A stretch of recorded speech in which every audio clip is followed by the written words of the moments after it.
हर हर महादेव। हर हर महादेव।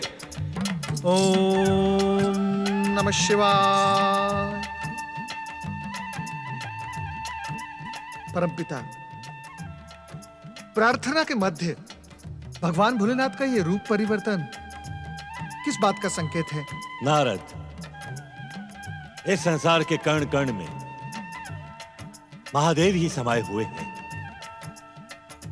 इस संसार के हर रूप में भगवान शिव ही तो हैं। भगवान शिव अपनी इच्छा से कोई भी कैसा भी रूप धारण कर सकते हैं। नारद, एक बात और है। चमत्कारी शिव लीला के इस रहस्य को यदि तुम बुद्धि और विवेक से जानने का प्रयास करोगे तो अवश्य जान पाओगे। नारायण नारायण। परमपिता, बुद्धि और विवेक साथ नहीं दे रहे हैं। शिव इच्छा से आज हमें जिस शिव स्वरूप के दर्शन हुए हैं उसका रहस्य समझ में नहीं आ रहा है परमपिता। नारद, सदाशिव भगवान भोलेनाथ की परम कल्याणकारी लीला का रहस्य शिव भक्तों के लिए सदा अनजाना नहीं रहता। किंतु श्रीहरि। नारद, आश्चर्य की आवश्यकता नहीं। श्रीहरि विष्णु का कथन सत्य का प्रमाण है। हम अपने भक्तों के वश में हैं। हमारे भक्त प्रश्न और जिज्ञासा के चक्रव्यूह में गोते नहीं मारते। रूप परिवर्तन का यह संकेत सरल और साधारण है। शिव शिव शिव शिव शिव शिव। भोलेनाथ, जो आपके लिए सरल और साधारण होता है वही हम जैसे अज्ञानियों के लिए असाधारण और कठिन। भोलेनाथ, कृपया करके आपके इन भक्तों को इस शिवलीला का रहस्य बताएं। नारद, सृष्टि परिवर्तनशील है।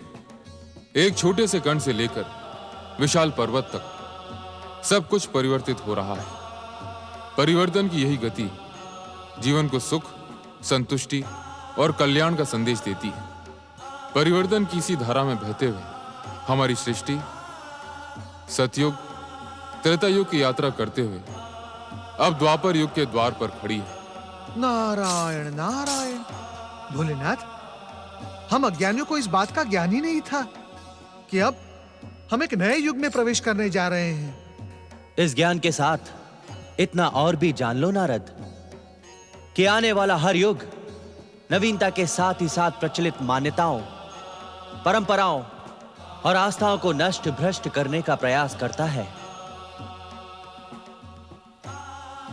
वो सब कुछ अपनी दृष्टि से देखने का प्रयत्न करता है। यदि इस दृष्टि में रचना की भावना और सत्यता होती है तो सृष्टि खिल उठती है, परंतु स्वार्थ और विध्वंस होता है तो सृष्टि त्राहिमाम करके आर्तनाद करने लगती है। यह रूप परिवर्तन करके हमें महादेव ने उन स्थितियों से सावधान करने का प्रयास किया है। तो क्या आने वाला नया युग द्वापर किसी विध्वंस और विस्फोट का संकेत लेकर आ रहा है श्रीहरि?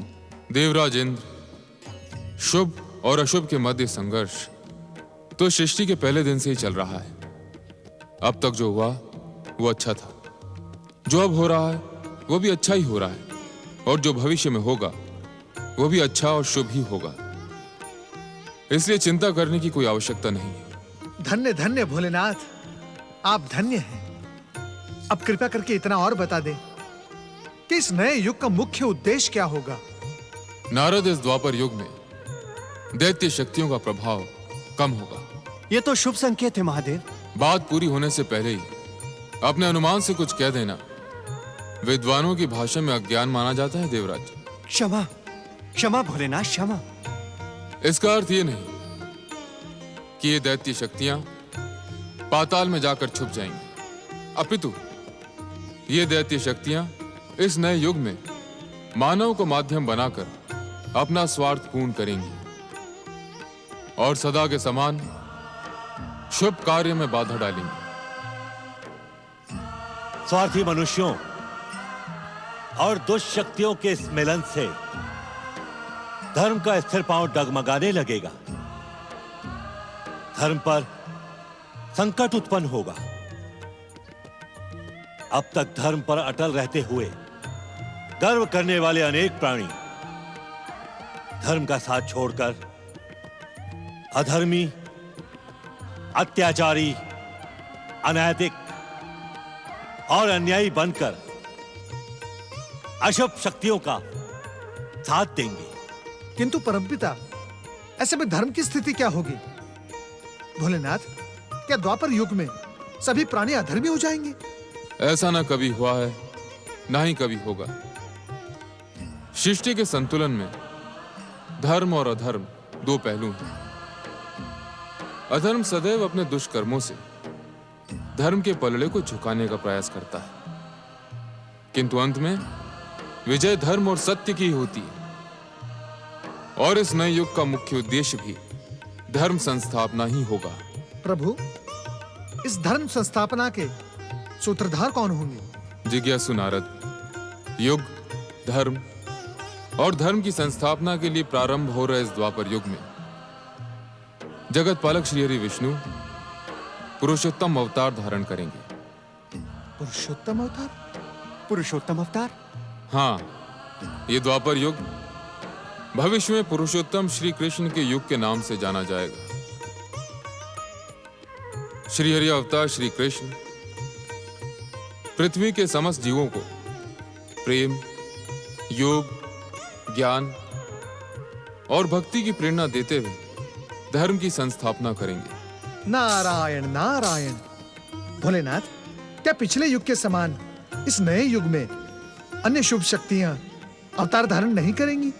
अब तक तो ऐसा नहीं कहा गया नारद। सतयुग और त्रेता युग के समान इस युग में भी अनेक शुभ शक्तियां अवतार धारण करके श्री हरि विष्णु के पुरुषोत्तम अवतार श्री कृष्ण को धर्म की संस्थापना में योगदान देंगी। प्रभु, घटने से पहले ही घटना को जान लेने की उत्सुकता अनुचित है नारद। अपनी प्रतिभा और पुरुषार्थ से तुम इस नए युग द्वापर के साक्षी बनो। आपका कल्याण हो।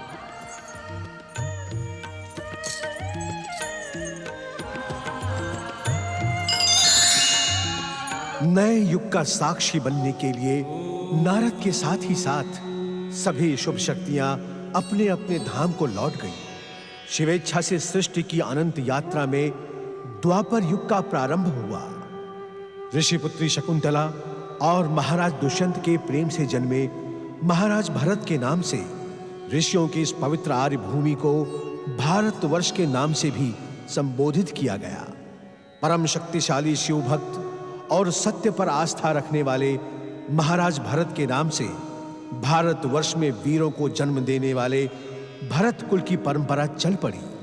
इसी महान कुल में समय के साथ जन्मांध धृतराष्ट्र, पांडु और दासी पुत्र विदुर का जन्म हुआ। महाराज धृतराष्ट्र के पुत्र कौरव और महाराज पांडु के पुत्र पांडव कहलाए।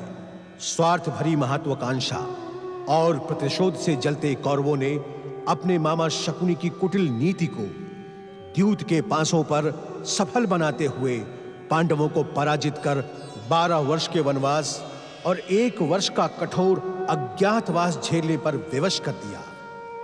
ज्येष्ठ कुरुपुत्र दुर्योधन अपनी इस सफलता से अभिमान के शिखर पर जा बैठा। अभिमानी दुर्योधन ने अट्टहास करते अपने भाई दुशासन से कहा, भरी सभा में द्रौपदी का चीरहरण करके तुमने वीरता का ढोंग करने वाले पांडवों को कहीं मुंह दिखाने के योग्य नहीं छोड़ा। आप सत्य कहते हैं भ्राताश्री।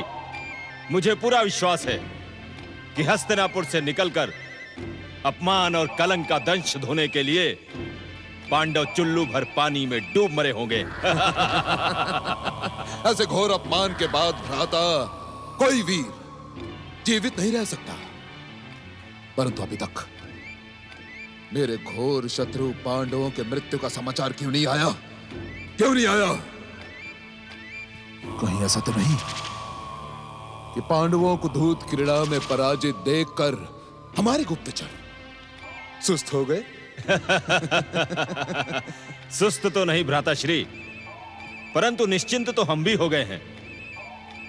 जब तक पांडव हमारे सामने शत्रु बनकर हस्तिनापुर में थे, तब तक हम दिन रात उन्हें नीचा दिखाने की योजना बनाते रहते थे। अब जबकि द्यूत क्रीड़ा में पांडव पराजित होकर 12 वर्षों का वनवास और 1 वर्ष के कठोर अज्ञातवास के लिए निकल चुके हैं, तब मानो ऐसा लगता है कि हमारे लिए कोई काम ही ना बचा हो। अनुज, मैं पांडवों की ओर से बिल्कुल निश्चिंत हो गया हूं। लज्जा के दंड से भले ही पांडव जीवित बच जाएं, परंतु वन का कठोर जीवन उनके मनोबल को नष्ट भ्रष्ट कर देगा। पांडु, प्रणाम मामा श्री। आयुष्मान बाबा। मामा श्री, जब से आपने पांडवों को धूत क्रीड़ा में पराजित किया है, तब से आपके चलने, आपके उठने, आपके बैठने, आपके सोचने में विजय का विजय घोष सुनाई देता है। विजय वीर मामा श्री की जय हो। दुशासन बोलो, विजय वीर मामा श्री की जय हो। पांडु, मैंने सदैव तुमसे ये कहा है कि ये केवल मेरे पास से नहीं है, ये तो मेरी सेना है, सेना।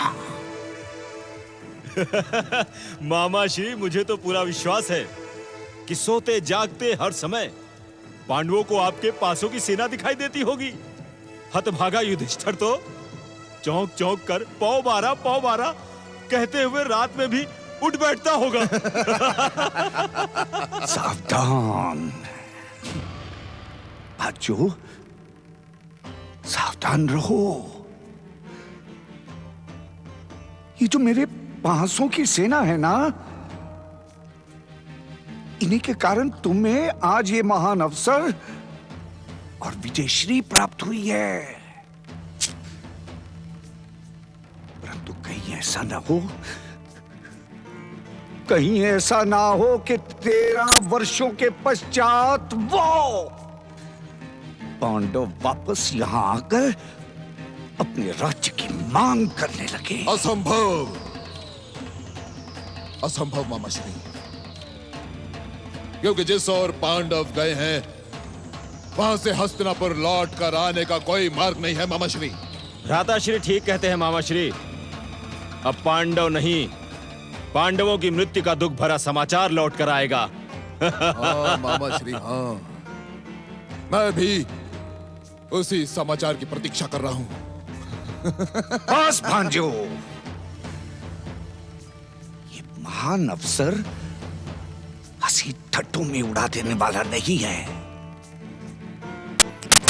याद रहे कि जब तक तुम्हारे शत्रु ये पांडव जीवित हैं, तब तक तुम इस राज्य के एक छत्र सम्राट कभी नहीं बन सकते दुर्योधन। क्योंकि तुम्हारे शत्रु का जीवित रहना तुम्हारे लिए संकट का एक बड़ा कारण बन सकता है। इसलिए तुम्हारे लिए अच्छा यही रहेगा कि तुम अपने आमोद प्रमोद और हंसी ठट्टों को भूलकर इस समय ये विचार करो कि शत्रु को कैसे समाप्त करना है भांजे।